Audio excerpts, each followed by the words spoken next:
जंगल की डायन। एक बार की बात है, एक गांव में सब कुछ कुशल मंगल चल रहा था। लेकिन अचानक गांव के सारे बच्चे बीमार होने लगे।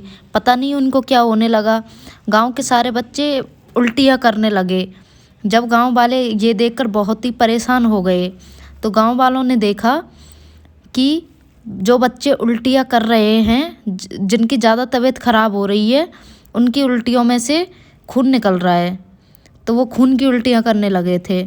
अचानक गांव वालों की नज़र उनकी उल्टियों पर गई, तो उसमें देखा कि उनकी उल्टियों में छोटे छोटे कीड़े निकल रहे थे, रेंग रहे थे धीरे धीरे।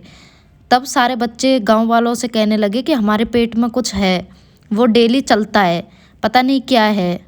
तो गांव वाले समझ गए कि ये कोई बुरा साया हमारे बच्चों पे मंडरा गया है, तो इसका कुछ ना कुछ इलाज ढूंढना पड़ेगा। वो लोग समझ चुके थे कि गांव में एक बहुत बड़ी महामारी फैल चुकी है, लेकिन वो सब गरीब थे, उनके पास इतने पैसे नहीं थे कि वो उनका इलाज करवा पाएँ। एक दिन अचानक जो लोग बाहर सोते थे, जो अधिकांश लोग बाहर सोते थे, उनको अचानक ऐसा लगा कि उनके चारों ओर कोई घूम रहा हो। तभी उनमें से एक इंसान ने खड़े होकर देखा। उसने अपने चारों तरफ कुछ देखा, लेकिन उन्हें कुछ भी दिखाई नहीं दिया। बात चारों तरफ फैल गई, वो आग की तरह फैलने लगी थी सब लोगों के बीच में। तो वो बात ये थी कि जब हम लोग सो रहे थे, तब हमें लगा कि हमारे बगल में कोई है, लेकिन जो मुझे घूर रहा है। जैसे ही मैंने अचानक उठकर देखा, तो मुझे लगा कि कोई औरत जंगल की तरफ बढ़ रही है, लेकिन उसी समय बच्चों की हालत बहुत ज़्यादा बिगड़ती जा रही थी। गांव के लोगों को समझ में नहीं आ रहा था कि हमारे साथ ये क्या हो रहा है। तभी उन सब लोगों में से एक आदमी ने कहा कि जब मैं गांव के जंगल के रास्ते से होकर निकल रहा था, तो मैंने एक औरत को वहाँ पे बैठा हुआ देखा। देखने में तो वो औरत बहुत ही सुंदर थी, और उसके हाथ में बड़े बड़े नाखून, लंबे लंबे बाल, घने घने बाल, लेकिन उसके हाथ में एक धारदार चाकू था। पता नहीं वो औरत कौन थी, लेकिन जैसे ही मैं उसकी तरफ मुड़ा, तो अचानक वो औरत गायब हो गई थी। मुझे देखते ही देखते पता ही नहीं चला कि वो औरत कहाँ गायब हो गई थी। तभी उनमें से एक आदमी ने कहा कि पता नहीं ये कौन है, क्या है, इसका पता लगाने के लिए हम लोगों को जंगल में जाना चाहिए। तभी उनमें से 5 लोग अपने हाथों में लाठी लेकर जंगल की ओर बढ़ने लगे। तो वो धीरे धीरे जैसे ही वहाँ जाने लगे, तो उन्होंने अचानक क्या दोपहर का समय था। अब ये लोग जंगल के अंदर पहुँच चुके थे। जैसे ही गांव के लोग जंगल की तरफ बढ़ रहे थे, तो तेज हवाएं चल रही थी, पत्ते हिल रहे थे।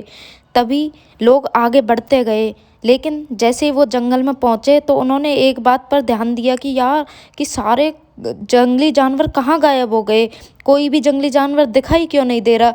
तभी अचानक वो लोग आगे बढ़ने लगे। तभी अचानक एक आदमी ने देखा कि सारे पशु पक्षी मरे हुए पड़े हैं, सारे जानवर, जंगल के जितने भी डरावने जानवर हैं, सबकी लाशें बिछी हुई है। पता नहीं उन्हें क्या हो गया था, उनके ऊपर खून लथपथ था, खून से वो ढके हुए थे। उन्होंने सोचा ऐसी कौन सी महामारी फैल रही है जो बच्चों को भी नहीं, यहाँ तक कि इन्होंने तो पशु पक्षियों को भी नहीं छोड़ा।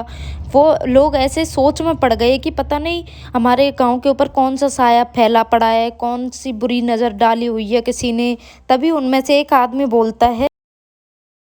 तभी उन सब लोगों ने निश्चय किया कि हम लोग आगे जंगल में जाते हैं, जो कोई भी है वो इसी जंगल में है, इसी जंगल में रहकर पशु पक्षियों को मार रहा है, हमारे बच्चों को हानि पहुंचा रहा है। देखते ही देखते रात होने लगी थी, धीरे धीरे शाम होने लगी, उसके बाद रात होने लगी। तभी उन लोगों को डर लगने लगा, लेकिन उन्होंने अपनी मिसाइलें चालू की, और मिसाइलों को जलाकर वो आगे बढ़ने लगे। उन्होंने देखा कि जैसे ही वो आगे बढ़े, उन्होंने देखा कि बहुत सारे बच्चे, जैसे ही वो आगे बढ़ने लगे, तो अचानक उन्होंने देखा कि एक डायन एक बच्चे को मारकर उसके ऊपर कुछ तंत्र मंत्र कर रही है। तो वो लोग छिप गए ताकि डायन को उनका पता ना चल जाए, और बाकी बच्चे बंधे हुए थे। तभी उनमें से एक बोला, अरे ये क्या, इन्होंने तो हमारे बच्चों को यहाँ बंदी बना कर रखा है, और ये किसका बच्चा है जो मरा पड़ा है इसके आगे, और ये डायन हमारे बच्चों के साथ क्या करने वाली है। तभी उस डायन के पास मिसाइलें जल रही थी, और एक टोकरी में बहुत सारे पंछी मरे हुए पड़े थे। तभी वो सारे बच्चे वहाँ पर डरे हुए सहमे हुए बैठे थे। पंछियों का, जैसे वो पंछियों का कुछ करके, पता नहीं वो क्या बोले जा रही थी, कुछ अपने ही मंत्र पढ़े जा रही थी, और पंछियों को आग में फेंक रही थी। आहुति दे रही थी पंछियों की। तभी वो बच्चे बोलते हैं कि प्लीज़ हमें छोड़ दो, हमें छोड़ दो, हमें छोड़ दो। लेकिन वो डायन उन बच्चों की एक नहीं सुनती है। तभी उस डायन ने एक पंछी को उठाया और उस बच्चे मरे हुए उसके पास तभी वो डायन मरे हुए पंछी का को उसके सीने में, मरे हुए बच्चे के सीने में डालकर उसका कलेजा निकाल लेती है और उसको बगल में रखे किसी एक कटोरे में डाल देती है। तभी गांव वाले सहम जाते हैं देखकर उसको। उनको डर लगने लगता है कि आखिर ये क्या हो रहा है हमारे बच्चों के साथ। देखते ही देखते डायन सारे बच्चों को मार देती है और सारे बच्चे मर जाते हैं।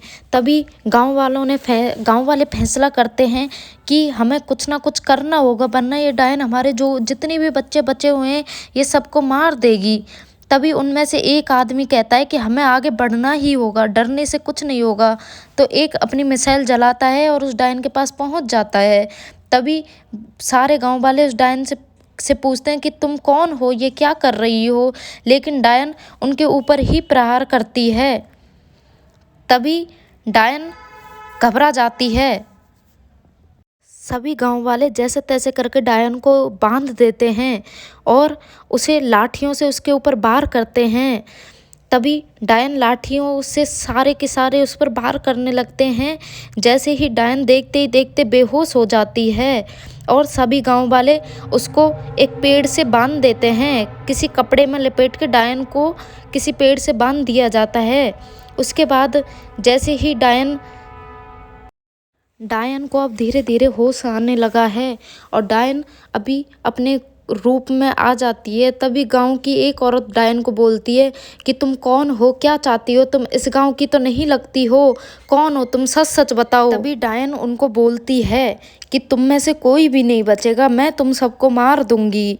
तुम हो कौन मुझे बांधने वाले, मेरा बहुत प्रकोप है इस गांव पर, मैं तुम सबको नहीं छोड़ूंगी। तभी गांव वालों को गुस्सा आ जाता है। गांव वाले बौखलाए होते हैं और उस पर मिट्टी का तेल डाल देते हैं और डायन को आग लगा देते हैं।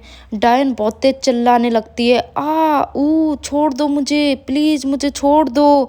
तभी देखते ही देखते डायन एक राख में बदल जाती है और डायन का पूरा शरीर जल जाता है। देखते ही देखते उस औरत की सारी हड्डियां गांव में बिखर जाती हैं और गांव के लोग उन हड्डियों को मटकी में भरकर पानी में विसर्जित करके आ जाते हैं। तभी गांव में सब लोग खुशी से रहने लगते हैं और वहाँ के सारे बच्चे भी एकदम तंदुरुस्त हो जाते हैं।